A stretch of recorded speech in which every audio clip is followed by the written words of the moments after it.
तालुक्याचे धाडसी आमदार यांनी वाचवले आई व बाळाचे प्राण। नांदेड, परभणी, हिंगोली जिल्ह्यात 2 दिवसाच्या अतिवृष्टी पावसाने धुमाकूळ घातला आहे।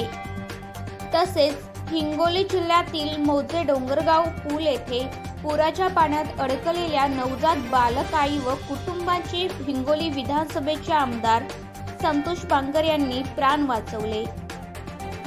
सावरखेडा येथील तरुणाचे आमदार संतोष बांगर यांनी प्राण वाचवले होते। तर आज आमदार संतोष बांगर यांनी डोंगरगाव पूल येथे अनेक तासापासून कुटुंबीय पुराच्या पाण्यात अडकल्याची माहिती मिळताच जिल्हा प्रशासनाला सूचना देऊन आपत्ती व्यवस्थापन बचाव कार्याची टीम सोबत घेत डोंगरगाव पूल येथे धाव घेतली।